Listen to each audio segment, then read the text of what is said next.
Puisque là où tu vas en ville, on te donnera un traitement. Là-bas à l'hôpital. Que Bernard suive le même traitement. De même que Justine.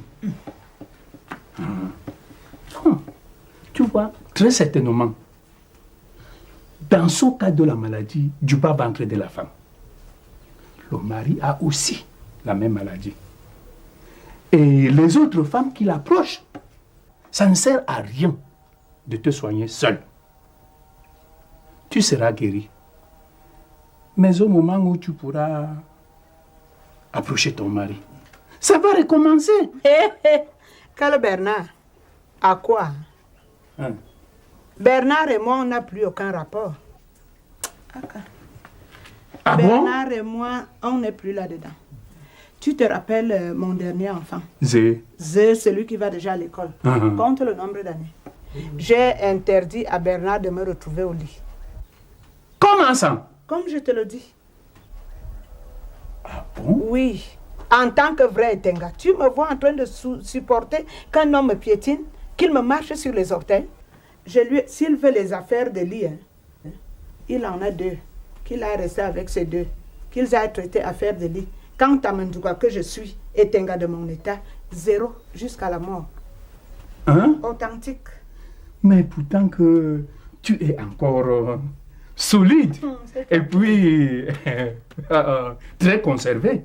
Ça, je te vois comme ça. Mais quelle est cette bonne cause pour laquelle tu te lèves de ton lit en pleine nuit pour venir travailler dans le champ d'une femme qui n'est même pas la tienne? Quand il s'agit de procurer du bonheur à 2 personnes, on ne lésine pas sur les moyens. Sabine, j'ai un problème dans les bras et la personne qui peut m'aider à résoudre ce problème a un champ à faire. Alors je me suis dit, plus vite le champ sera terminé, et plus vite la personne pourra résoudre mon problème.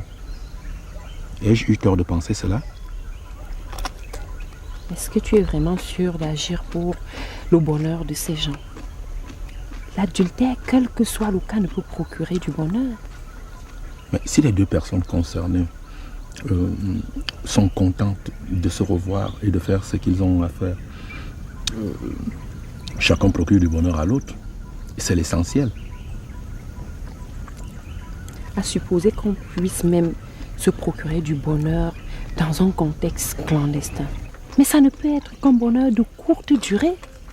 Justement, Sabine. C'est parce qu'il est de courte durée. Parce qu'il est un bonheur éphémère qui n'en est que plus intense. Les concernés sentant tenir là quelque chose qu'ils n'auront plus l'occasion d'avoir d'aussitôt, ou plus du tout. Quelle que soit l'intensité de ce bonheur, ce n'est pas bien. Parce qu'on l'attrape au détriment des autres. Et ça, c'est pas bien du tout. Tu sais, ce qui fait croire aux gens que l'adultère n'est pas bien, c'est parce qu'on leur a appris de leur plus jeune âge que l'autre est plus important que soi. Ce n'est pas du tout normal. On passe tout son temps à penser aux autres, à regarder ce qu'ils disent, ce qu'ils font. Et toi, qu'est-ce que tu penses? Qu'est-ce que tu dis, Sabine? Qu'est-ce que tu fais? C'est une fuite de responsabilité. Oui, et c'est vous les religieux qui nous apprenez que chacun sera responsable de lui-même, va répondre de lui-même. Autant donc laisser chacun faire réellement ce qu'il a envie de faire, puisqu'il est responsable de sa propre vie. Tu racontes toutes ces sornettes parce que tu es un homme. Ah oui. On a toujours pardonné les hommes. Il peut faire ses conneries avec une femme libre. On ne trouve même pas qu'il y a un problème, c'est normal. Ils sont nés conquérants, ils ont le droit de conquérir. Bon, celui-là peut faire une connerie avec une femme mariée, on le condamne juste au début, pour la forme. Mais après, on ne voit même plus un problème à ce qu'il est en train de faire. Mais une femme, cher ami, quand il s'agit d'une femme, elle Elle va traîner ça toute sa vie. Même si on ne l'attrape pas, elle ne sera jamais plus en paix avec elle-même. Je voudrais te poser une question. Sabine, t'est-il déjà arrivé de manger quelque chose que tu t'étais interdit de manger, ou surtout qu'on t'avait interdit de manger? Oui, la Quoi? vipère. Et après? Je l'ai mangé un jour juste pour voir à quoi ça ressemblait, c'est tout. Tu vois alors?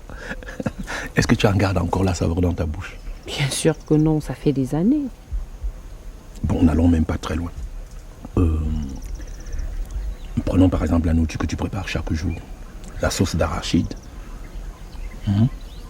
Que tu venais de préparer. Que tu as préparé dernièrement. En gardes-tu encore la saveur dans ta bouche? Mais non, ça ne reste pas plusieurs jours durant.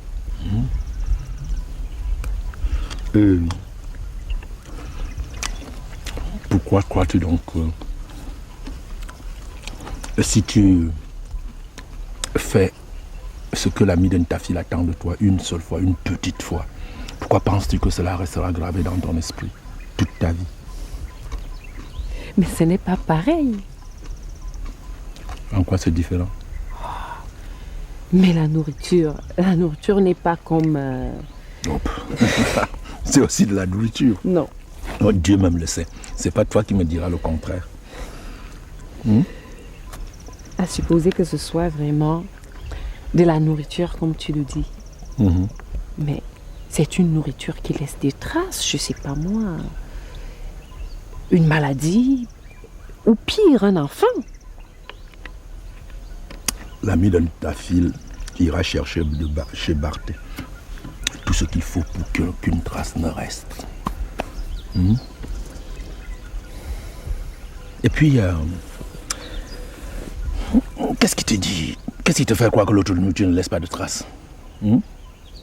Par exemple, beaucoup de sauce d'arachide peut laisser une diarrhée ou pire, une dysenterie. Tu es vraiment coriace, toi. Non, c'est parce que mon ami est vraiment désemparé. Ok. Si tu as mis un peu de manière, il sera forcément touché. Mais écoute, parce que ça ne sert à rien de faire tout ça, le visage attaché, sans dire un mot. Ah bon? Ah oui. Parce qu'en plus de ça, il faut étaler ses dents dehors. Ah, vraiment, vous les hommes, vous êtes tous pareils. Après les travaux des champs, sous le soleil pendant toute une journée, tu rentres à la maison, tu te mets à piler les feuilles de manioc, sans oublier que tu as lavé les habits à la rivière, ma soeur. Tu es tellement crevée. Mais dis donc, où vas-tu aller ramasser cette force pour faire ce cinéma? Mais ok. Écoute-moi, Martina, c'est pas le cinéma. C'est ça la vie même. Oh, il faut agrémenter la vie de petits plaisirs. S'il n'y a pas ce plaisir, cela n'a plus d'intérêt du tout. Bon, écoutez, quand quelque chose n'a plus d'intérêt, on jette ça et on prend autre chose. Ah bon? C'est pareil avec nous les hommes. Il faut entretenir notre intérêt, sinon nous allons chercher ailleurs. Et puis, Ben alors, vous ne voyez pas que nous aussi on a besoin d'être entretenus, hein?